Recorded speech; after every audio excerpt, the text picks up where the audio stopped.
All right, let's start out with some shout outs. Latest people to send GoFundMe or PayPal or Venmo: Julia Skoladaska, Mark Forgerty, Justin Whitwer, James Martins, Amy Bittinger, Dan Septh, and Rick Davis. Thank you guys so much. And remember, right now I'm doing a special. You get a signed copy of my book, Wasting Talent, signed blotter art.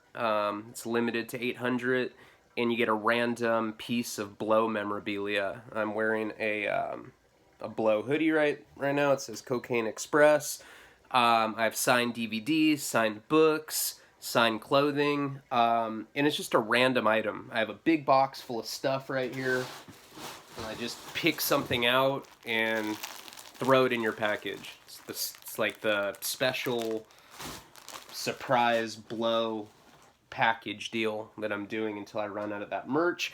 And I want to thank Boston George Apparel for hooking that up. They knew that I fell into a depression and I was slacking on bringing income in, so they donated that so that I can incentivize people to support my channel, support my work. That's it, $50. And if you're international, you have to add an extra 20 for the package. So 70 and you get that stuff. But if you're international, I'll also throw in an extra piece of blotter, just because I know, $20 is expensive. And I appreciate all the support from all the people that are contributing internationally. So let's get into the story. In my personal opinion, the next 4 years, so we're at 2015. I kind of, brushed through from 2013 to 2015 because I was clean and sober. And my life was just pretty stable at that period. I was not getting in trouble, so those stories aren't as interesting. But I wasn't really happy because I had lingering issues from my prison PTSD. I had mental health stuff that wasn't addressed during that time. But when I relapsed in 2015, which is what I'm about to get into, from this period until 2019, I went to prison twice, I went to rehab. All sorts of really, really interesting, crazy shit happened in this period. I think, as a storyteller, that this is my most interesting period. So let's get into it. So where we left off last time, I'd been sober going on 3 years. My clean date was June 13th, 2012. Coincidentally, my mom's birthday.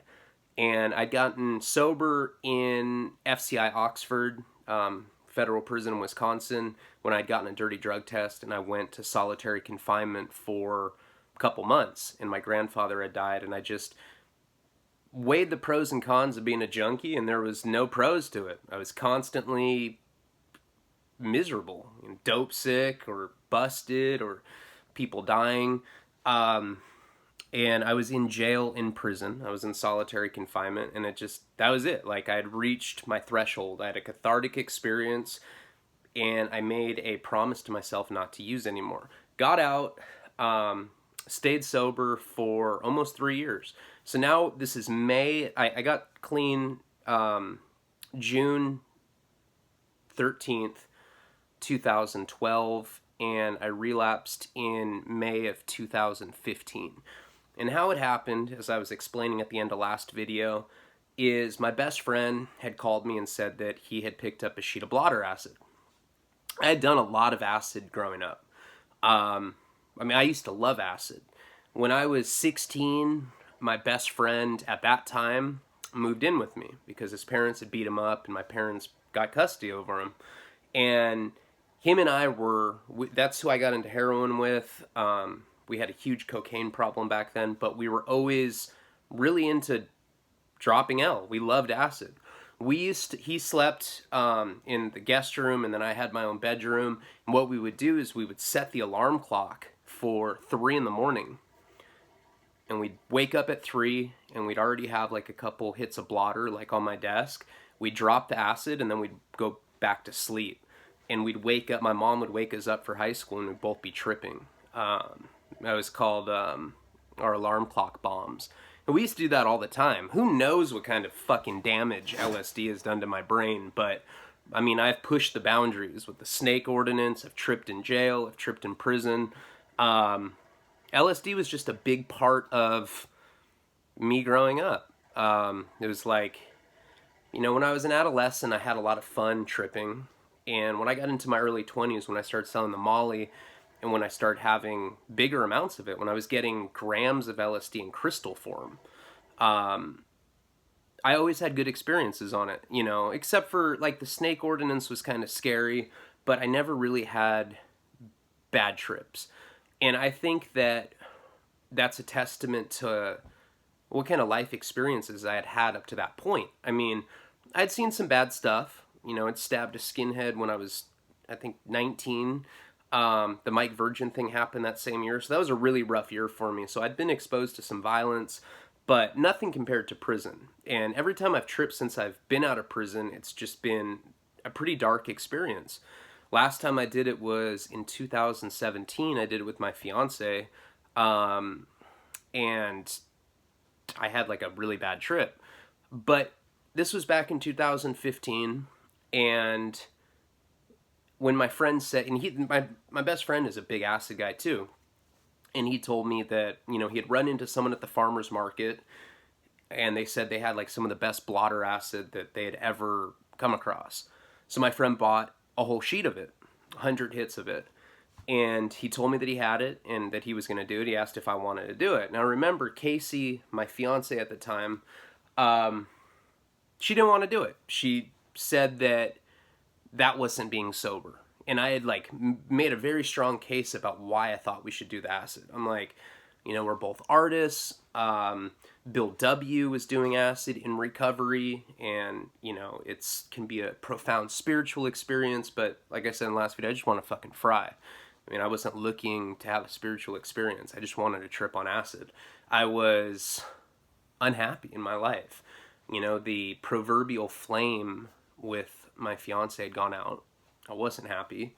I was on a bunch of psychotic medications that were making me literally catatonic, fat, and impotent. Couldn't get my dick hard anymore. And I was just miserable. I was fat and I couldn't get a boner. I can't think of anything more severe of a way of living than that. I was just hating life. So I really pushed for it, and eventually she agreed to do it. So my friend had done it, I think 2 weeks before we ended up doing it. And he called me that night, and basically he was very giggly and having a good time, and I was telling him stories. He was like, tell me stories. So I was telling him stories. I was telling him about when Paul and I went to Burning Man, which I'll do on another Paul tribute video. I went to Burning Man in 07 and in 08. Those are pretty interesting experiences. And I was telling him stories, and it seemed like he was having a good time. And I asked him, I said, well, how strong is it? He's like, it's really, really good. It's really clean, really strong LSD. Cool. And he only took one hit. So we planned our trip where he was living up in Santa Barbara. He had a condo up there, and we were living down in Encino, which is about an hour and a half south of Santa Barbara. So we made like a whole plan to go up to his condo. We went there on a Friday. We slept at his place, and we were planning on doing it early in the morning on Saturday. But we slept in, and I think we took it around 2 p.m., I want to say. So, and remember, I've been completely clean now for going on almost 3 years. I was like a few weeks away from my 3-year clean mark. So we took the LSD. We took, a hit of blotter. They were these these little blotter tabs that had little rocket ships on them. And we all took one, in kind of a ritualistic fashion. We were like sitting Indian style, very lame. I know, I was wearing a bandana. If I can find the picture from this day, I'll show you how lame I looked. I was like trying to play the part of like an acid. I never dressed like that when I tripped on acid before, but for some reason I thought that the obligatory hippie bandana and sitting Indian style and having like some homeless backpack on was gonna somehow complement my trip. So we took it around 2 p.m. and my friend lives right by the Mission in Santa Barbara, which is like a really beautiful old historic church. And behind there's a park, and in that park, there's like a creek and there's this underpass. And we're and there's like all these like beautiful garden areas there, and there's like these nature trails that we were going to go on. So that was our plan. So I put my backpack on with this guy, and we go with my fiance. She didn't take a full hit. She had never done it before, so she took, I want to say, a half of a hit of blotter. Maybe less than that. But I know that I took a full one, and I know that Jeff took a full one. So we take it to round 2, and we go to this park. And right when we get there, we climb down the creek, and we see on the wall somebody had spray painted LSD is the key. I know I have a picture of that, so that'll probably be the thumbnail. And we were just like, we were thinking it was really funny. It was the kind of thing where like, every 5 minutes, hey, do you feel it? Do you feel it? And, from years of being on psychedelic drugs and experience with psychedelic drugs, you shouldn't have to ask if you feel it, If you're on a real psychedelic hallucinogenic drug, there's no question when you start feeling it. I mean, it springs on you, and you know that the trip's coming on. And we kept asking each other that. We thought it was really funny that we saw the LSD as the key thing. And now like an hour and a half goes by, we're just kind of sitting at this creek waiting for it to kick in. We took a picture of the spray paint. Still nothing. So I tell Jeff, I'm like, hey, I kind of, when Casey's not paying attention, I'm like, hey man, let's take a couple more hits. And he's like, dude, I'm telling you, this shit's strong. I'm like, well, maybe they didn't lay it right. Like, I want to feel it. We planned this whole day. I want to do it. He's like, okay. So he opens up. I think he had it in, like, some aluminum foil or something. And he opens up the aluminum, and he gives me 2 hits. And I put them in my mouth. And, like, out of the corner of her eye, she catches it. She's like, hey, what are you doing? And I just I'm like, nothing. And she's like, did you just take more? And I was like, yeah, I want to feel it. And she's like, she starts throwing, oh, you're not supposed to, you're breaking our trust. And this was like, we're already having a lot of issues in our relationship with stuff like this. Like, starting to do stuff behind each other's back. And I had like been very emphatic about the point. A, when we start tripping, we cannot fight. That's going to make the trip bad. We have to be like harmonious, and we have to just kind of like all be connected. We can't have negative energy come in. And I think I was only talking like that because I was wearing the fucking bandana. I don't talk like that normally. I was like, we have to be one. And so she's like, I want to take another hit. If you're gonna, I'm just like, okay, whatever. So she takes another one. So still another 30 minutes goes by, nothing. And we're just like, I look at Jeff, I'm like, what the fuck, man? I drove all the way up here, an hour and a half. We spent the night at your place, and now this, nothing. He's like, well, maybe we should change locations. As if somehow that'll make it kick in. What acid logic, right? So we end up going to the Natural History Museum, which is like a half a mile away. And there's these beautiful trails in the back. And it kind of kicks in at that point. You get that fluttery feeling, copper taste in your throat. At least that's what I get when I take it. Other people have told me they've had similar stuff, kind of like a electric feeling. You just kind of start feeling some sort of pulsating energy coursing through your body a little bit, very subtle in the beginning. But we started feeling that, right? But still nothing like full blown. So we leave that location again, and we go to that mission, that old historic church. And we're all laying on the grass, and the mission has like these big, it's like very ornate, it's very decorated. It has these bricks. And I start looking at the bricks, and they start waving. Now I can always tell if I'm tripping. I'll look at my arm hair, and it starts, kind of waving. It's kind of like, it looks like seaweed in the ocean. It's just like very gently going like that. And you can distinctly tell, or at least I can when I'm tripping that way. And I look at my arm hair, and it's just like, I'm like, finally I'm tripping.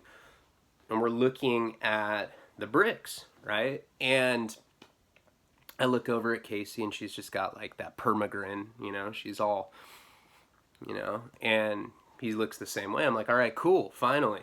So we're kind of like laying on the grass and we decide to go back to his place. Now, I don't know why, but time just started kind of going faster, right?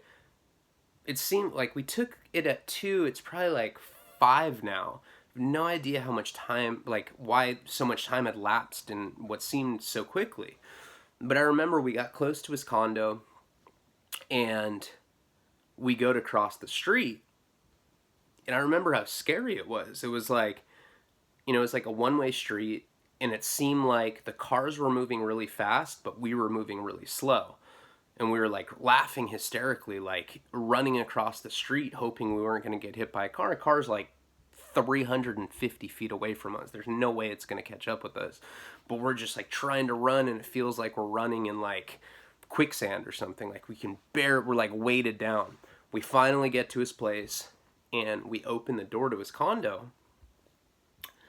Now it's getting dark outside, right? It's been getting dark outside since we tried to cross the street. As soon as we get into the condo, the energy just shifts uncontrollably. It's like a really intense feeling, right? Like imagine what's going on inside of my head is a stereo. And it was like on 2, and 10 is the maximum volume that can go. Just imagine as soon as we walk into this room, the energy shifts and the volume just gets cranked to 10, and it's just like overwhelming, right? And I go and I plant myself on the couch. Now she's looking at a Salvador Dali painting, and she'd never done acid, and she's just tearing up, and she's like, it's so beautiful. And I'm looking at Jeff, and he's kind of like, he goes to the middle of his floor, and he's sitting Indian style, returns to form, and he just starts bawling uncontrollably. And I'm like, what's up, man? Are you all right? And he just looks at me, and he's mute. He can't even talk. He's just muted. And he's just crying. Like, you can see this pain. He's like externalizing all this built up pain. He was going through a really bad breakup at the time. And tears are just streaming down his face. She's crying out of like happiness. He's crying out of pain. And I'm just planted there, and I'm like, fuck. It dawns on me. I'm like, this is the first hit. This is the first hit that we took. And I don't even know if we're peaking. I think that this might just be the first hit kicking in. We're fucked when the second 2 come in. And so Jeff goes, like, stops crying, and he goes in his room and he puts on Fear and Loathing in Las Vegas. So that's on in his room. Then he comes back into our room and he puts on the Yellow Submarine by, the Beatles movie.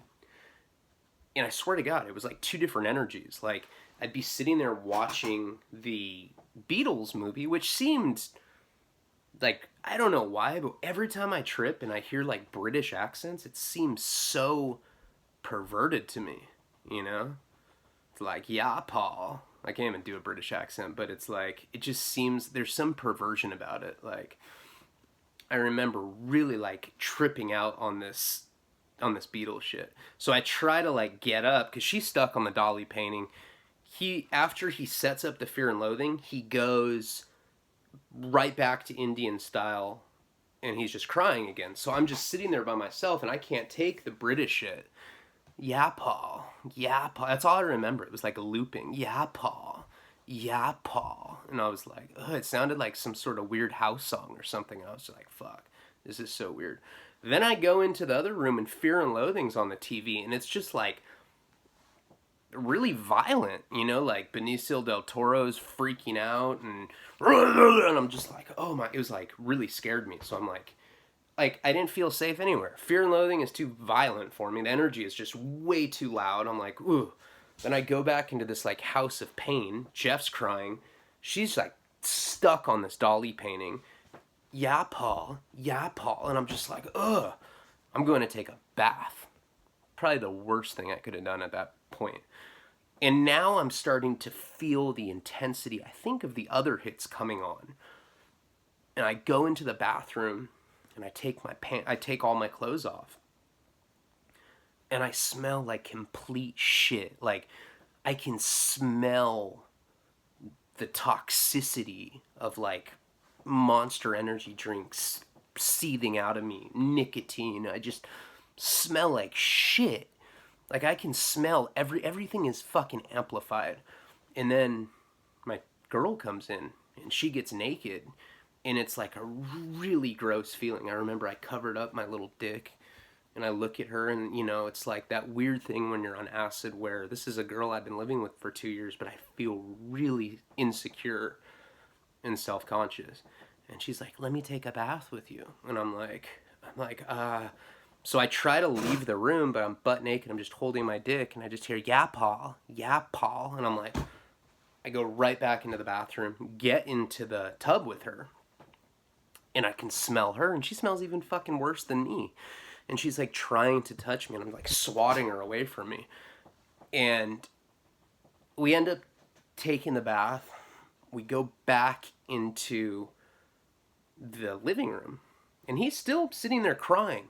And like, I swear, I'm not making this up. At this point, it's like you can see a puddle. He has hardwood floors.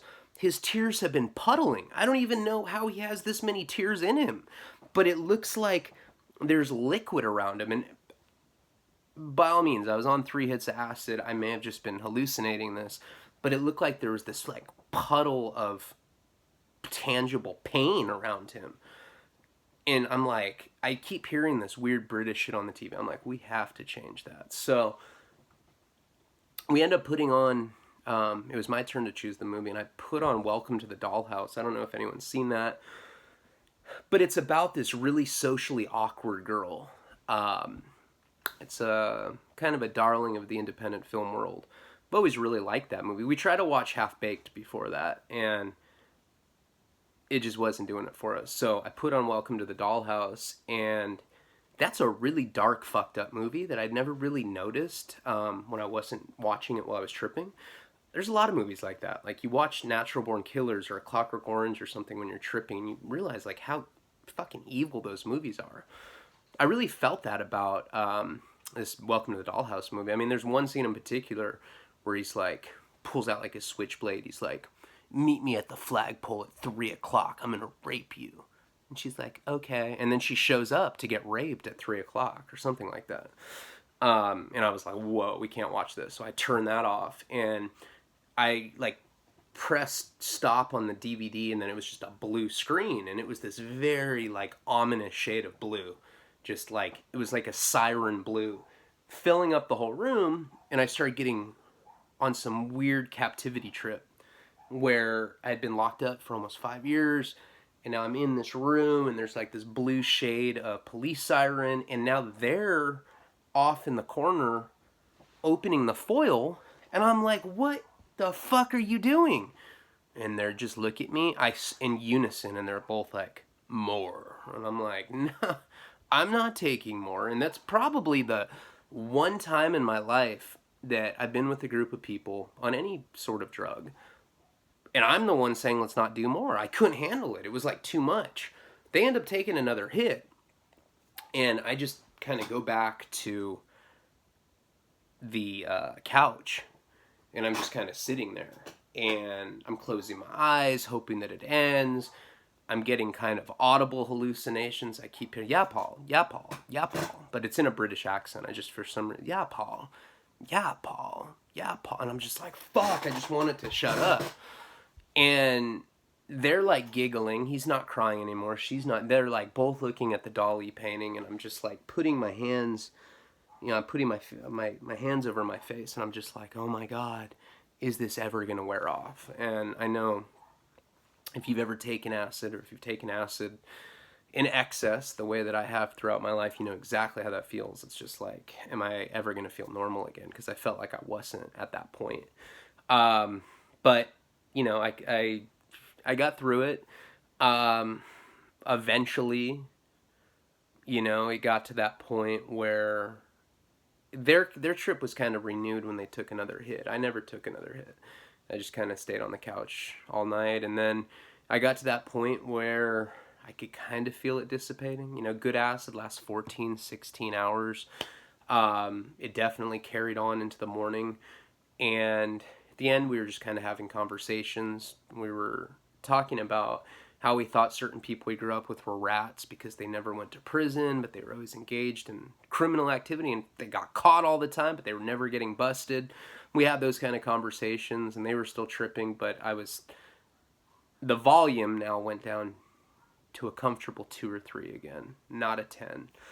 And next day, we got some sleep, finally, probably at 9 or 10 in the morning, and I think we woke up at like 4 or 5 in the afternoon, and it felt like shit, you know? Definitely felt overstimulated, you know? I had that LSD hangover where your head's heavy, and my body had been so clean. You know, not only was I not doing drugs or drinking, I wasn't... I was eating pretty clean at the time too, you know, except for energy drinks, but I wasn't doing candy and I wasn't having any junk food ever. I wasn't doing fast food. Casey and I were doing the paleo diet, except for energy drinks. And I just felt the impurity of introducing a chemical into my system. And I didn't feel clean anymore. It was weird. Like there was this little shift in gear where I felt I had like a sober mindset, even though I was bitter and, as AA would call it, a dry drunk. I wasn't working on myself. I was in a toxic codependent relationship. I was still off drugs and alcohol though, and all of a sudden I didn't feel clean anymore. And you know, about a week goes by, right? So we leave Jeff's house, and maybe a week goes by, and our friend Max comes down to LA, and he has weed. Now, he'd been sober for a few years himself, but now he had started smoking weed again.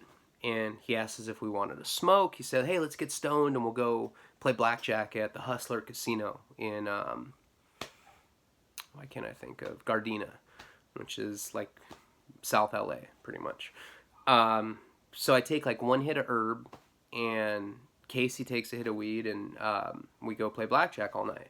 Well, she starts smoking every day after that point. Max has a lot of money. He was one of the financiers of my documentary in the beginning. He no longer is, but a couple years ago when we had started, he was one of the financiers. He has a lot of money. And he just bought us both a medicinal marijuana recommendation card. This is before it was legal for recreational purposes. Now, I'm still on federal probation at the time. And I'm taking like 1 hit of weed and then getting really paranoid that I'm going to get caught. So I'll take like 1 hit of weed a week, whatever. But Casey's smoking every day. So right after the acid, it was like we weren't sober anymore. She's smoking weed every day, which I don't consider a drug now. But back then I was so squeaky clean, I really did consider that she had done some sort of lapse. You know, she was getting back, or she was at least getting back into old behaviors. So we did the acid, we started smoking weed again, and she's doing it much more than me. We go up to Santa Barbara a couple weeks after that. So I remember the date. It was June 10th or June 11th. No, June 11th. June 11th, 2015. And I'll tell you in a second why I remember that date. And we had gone to the beach, and Casey was suntanning, you know, on a towel. And my friend Jeff and I were going in the ocean. We come out, we dry off, we get in the car. We're in Santa Barbara. And we start driving back to his condo. Now, Santa Barbara is it's like very upper scale place, right? It's one of the few cities that I've ever been in where they don't really have an area where you can just go score drugs on the street easily. LA, easy, right? Any major cities like that. Boston, New York, Miami, you know, any major city or even big areas, you know, like Bakersfield. It's very easy to go score drugs on the street when you're in areas like that. Santa Barbara's not really like that, but we do have one spot called the Wall. And what the Wall is it's basically where mostly Hispanic guys hang out and they wait for people to pick them up to do work. Usually like contractors trying to do shit under the table, or like say you need to move out of your apartment. It's kind of like when you go pick people up at Home Depot. So there's always these like paises that hang out at this spot. It's called the Wall. And that's the one place in Santa Barbara that you can find drugs, but very rarely heroin. It was always crack. That was like random drug. But when I was in my crack smoking days, sometimes I'd go pick up right there. It's sketchy though. Santa Barbara's sketchy. It's not like the Tenderloin in San Francisco where you walk down the street and you hear people go, heroin, heroin, crystal methamphetamine, ecstasy pills. It's like a drug market. Tenderloin, San Francisco is like the most hardcore street spot I've ever been to. It's insane. You know, I've seen homeless people fucking at 9 a.m. on sleeping bags right there, and everyone just sells drugs in the open. I remember one time I scored drugs on the Tenderloin with my friend. We were walking down the street, and we had just gotten the dope, and I'm like, hey, you want to find a bathroom or something? And I turn to like look at him, and he's not next to me. I'm like, what the fuck? And I look, and he's just on the ground squatting there, sticking a needle in his arm. And I'm like, dude, we're like on the sidewalk. It's like the morning time. It's like 11 in the morning. I'm like, hey, there's like cops driving by. It's like, they don't care. And they don't. They really don't care. LA is not quite like that. But Santa Barbara is like really hush hush. There's a lot of weird undercover sting operations here. People getting busted all the time. People get busted selling you drugs. Like, hey, you want to buy some crack? You're like, okay, put your hands behind your back. So it's like the kind of place where you only go in like last resort situations. But I'd scored there before. We drive by this spot, and Jeff's like, hey, you wanna get some rocks like old times? Now, Casey was always the voice of reason when I wanted to relapse. But remember, her dad was dying. We had just spent that time in Pittsburgh where I was at the ICU. We had just done the acid. She's smoking weed again. This confluence of factors that essentially took her guard down. And she's like, I'm fucking down. I've never smoked crack. I am down to smoke crack. Which is a ridiculous thing to say. Who says shit like that? But she's like, I am down to smoke crack. And Jeff's like, me too. And I'm like, if we're going to smoke crack, I want to shoot coke. That sounds way better. Because that was my thing. That was always like my favorite drug was shooting speedballs, heroin and coke. It was like my favorite thing when I was in my 20s. I don't do that in my more recent years because it's so dangerous. It's killed a lot of my friends. It's just a really dangerous thing to do. But when I was in my early 20s, that was my absolute favorite thing to do, was shoot heroin and cocaine mixed. And I like shooting coke by itself. So I start saying, yeah, I want to shoot coke. And she's like, I'm down. He's like, fuck it, I'm down too. Now, I'm like, are you guys serious? I was like, I wonder if I can get it. Now remember, I'd been sober for 2 years outside of prison. I was sober for a year in there. So I'd been sober for 3 years, and I had been in prison for almost 5 years before that. So that's about 7 years that I hadn't been in Santa Barbara. I didn't even know who to call for coke. But now it was becoming the kind of thing where it was like, I was seeing if I could get it or not. And so I started calling people. And it's really awkward when you've been sober for years. You know, at this point, I've been sober going on 3 years. Everyone knows it because I'm always posting about recovery shit on Facebook. It's really awkward calling people. You're like, hey, how you doing? Good. Are you doing good? Which translation, are you fucking your life up? Do you have drugs? Are you doing good? No, man, I'm not doing that good. Oh, good to hear. I need coke, you know?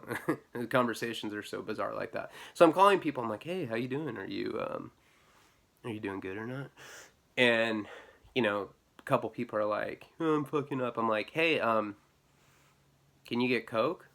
And everyone that I called said that they couldn't. They said they could get meth or they could get heroin. That's it. Now, I hate meth. And I didn't want to do heroin. So, keep calling people. Now, as I'm calling people, we're still in his car. We're driving. Now, at this point, somehow, I swear we're like possessed. It's like the Ouija board is controlling the car. Somehow the car makes it to a pharmacy. I feel like we're like on autopilot. Somehow car makes it to the pharmacy. Somehow I'm like puppeteered out of the car. Somehow Jeff's giving me quarters to go buy syringes. Somehow I'm standing in line asking for a 10-pack of 1cc half-inch 29 gauge insulin syringes. It's like I'm not even fucking say. It's just like the words are just coming out of my mouth. Somehow I have this 10-pack of rigs now. So now we have the needles. And anyone that's ever relapsed knows once you have the needles, that's it. There's no turning back. You're relapsing. About to throw 3 years of sobriety down the drain. So getting the rigs was the worst thing we could have done because we can't get the coke. And eventually Jeff is like, oh, I think I can get it. Guy's going to call me right back. Calls back. He's like, he only has black. Only has heroin. So I'm like, of course it's me. I'm like the voice of the devil. I'm like, I mean, we could do it once, right? Casey kind of looks at me like, Jeff just has that mischievous, like, he's like co-signing it with me. He's like, yeah, we can do it once. We've all been sober for years. All of us, every single person in this car, and we're just like conspiring to relapse right now. I'm like, dude, we can do it once. And I start like, come on, we've been good for years. I give this like touching speech about how great our life is and like how we should be proud of ourselves. And this is a testament to the celebratory lengths that we've reached in our road to fucking recovery. And now we're going to meet the dealer. Jeff's going to get it from someone. So he's like, hey, you guys can't come with me. He just wants me to be alone. I'm like, all right. So he drops us off in this parking lot, like a McDonald's parking lot or something. Casey's like, I don't know. I feel like this is going to change everything. And, you know, now my speech isn't as passionate as the one I just gave, but I'm like defending my relapse. I'm like, no, seriously, I really think we're strong enough where we can just do it once. Let's treat ourselves. She's like, okay, I just don't want shit to change. He comes back. I'm like, did you get it? He's like, yep. Pulls out the gram. I smell it. It smells all vinegary. And instantly I have to take a shit. You know, just that, like, my stomach starts bubbling because I know what's up, you know? We end up going back to his place. And we just, it's, again, the Ouija board. Just like, I just go right back into the like, I just go in straight pig mode. Like, I go into his house, I fucking open the drawer, take out a spoon, take a cotton, like a Q-tip, throw it in there, cook up a nice one. Usually, like, you know, I'll test it, do a little taste, but I just do a fat shot, do it. Like, within 10 seconds, my veins, I'm all, like, vascular because I've been lifting weights. Even though I've gotten fat from the antipsychotics, I still have the vascularity from the years that I was lifting weights. Shoot up real quick, he does his real quick, and I hand her a clean rig. Now, Casey had told me that she was a junkie before I met her. You know, I know she had smoked heroin the night after I met her, just because she said she couldn't get rigs.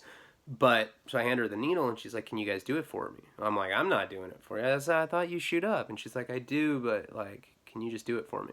I'm not really paying attention to it. So he cooks up a shot, gives it to her, and we're just in that blissful, dreamlike state. You know, I'm like on the couch, nauseous a little bit, but just kind of going in and out of consciousness. Jeff's like a licensed masseuse. He's like, hey, you want a massage? And I'm like still in that fierce jealous phase thing that I was going through at that period of my life. But like, you know, he looks at me, he's like, do you care if I give Casey a massage? I'm like, I don't give a fuck. I didn't care about anything. All I wanted to do was sit there and nod out. And so he's like giving her a massage for like 3 hours, and I'm just like once in a while like mustering all the strength I can to like open one eye, and I'm just like seeing her shirt off and him massaging her. And I'm like, it's like I'm looking through a peephole, but I just don't care. I just don't even care. I'm like, fuck it, I'm high, I don't care. And you know, he stops giving her a massage eventually, and we end up going back to my parents' house because we were staying up there. And I remember the next day, we didn't finish the gram, by any means. So we planned on doing it again the next day. And next morning I woke up and I felt like I had committed a murder. I felt like the night before I had committed a murder by mistake. You know, so like maybe I'd gotten drunk and gotten in some enraged thing and accidentally killed somebody just out of fury. And then like I had to deal with what I had done. Like it felt that severe to me. What did I do? And I didn't want to tell anybody. My first immediate go-to was not to tell anyone about it, but I felt like I had to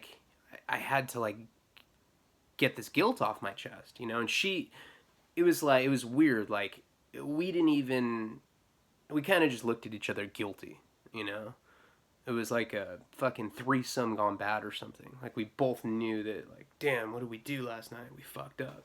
We didn't even really we didn't even want to acknowledge what we did. And when I got on my phone and I emailed my friend Tony O'Neill, who's one of the best novelists out there right now. I'm a huge fan of his work. I think he's the best living novelist. He writes junkie books. They're fucking awesome. He wrote a book called Sick City.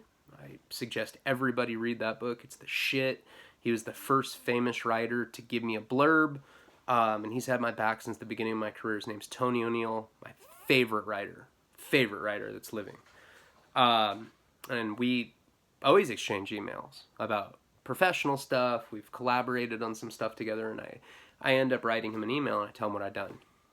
He writes me back, and he's like, whoa, man. And I told him, I was like, hey, we have reservations to do more. Jeff still has some at his house, blah, blah, blah, blah, blah. And he kind of gives me this, he sends me this very long email about, hey, you already know what's going to happen with you. Especially think about her. You know what this shit does to women. You know, a man's one thing. A woman, it does something different too. And, you know, he's like, you love her so much. You're engaged to her. You don't want to do that to her. So he made it about her, which somehow like made more sense to me. It wasn't about me, because at that point I was so mad at myself that doing it for me didn't make sense. But like getting away from it for her seemed to make sense, if that makes sense to you. I know that's a lot of sense making in one sentence. But so I called Jeff and I'm like, yo, dude, like I don't even want to I just do it, get rid of it. I don't want to do it. He's like, okay, cool. He says he threw it away. I doubt it. He probably did it. But then I tell my other good friend Max, who's one of my best friends growing up. We've kind of had a falling out, but at that point, we go in and out. We're one of those friends where we're like really tight, have a falling out. We're in a falling out right now, but I have a feeling that that's about to change soon. We've both kind of been hinting at making reconciliation. But I tell him, I call him. So after I had done like the test run on Tony, someone that I didn't even know in real life at that point, I'd never even talked on the phone. We just exchanged a lot of emails about our writing and stuff. And he gave me a very sweet encouragement and advice about it. Then I decided to tell Max, and Max started crying when I told him. He just couldn't believe that I did it. I mean, I was like an emblem of success. Like if I can do it, anyone can do it kind of thing. He was crying. He's just like, I can't believe it, man. I can't believe you relapsed. And I'm like, I did. And so he's telling me the same stuff Tony is, well, you can't do it again. Take it on the chin, keep going. 13th comes a couple days later, and we're just sick over this. We're so upset that we did this. 13th was very awkward. It was my mom's birthday, and supposedly we were supposed to be celebrating my 3 years clean. That was going to be my 3 years clean date.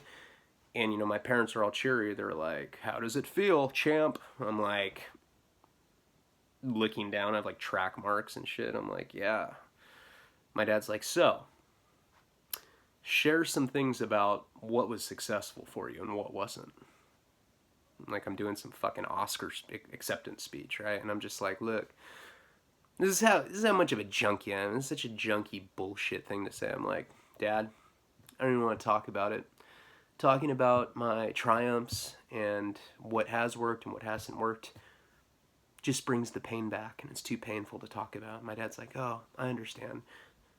Casey looks at me like, God, what a bunch of load of bullshit that was, right? But it felt horrible, you know, like, you know, now not only am I a junkie, I'm a liar.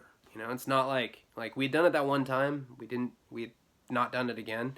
It was a couple days after this now, but it just felt bad to lie, you know, because I had rebuilt that trust with my family. I'd rebuilt that trust with my friends.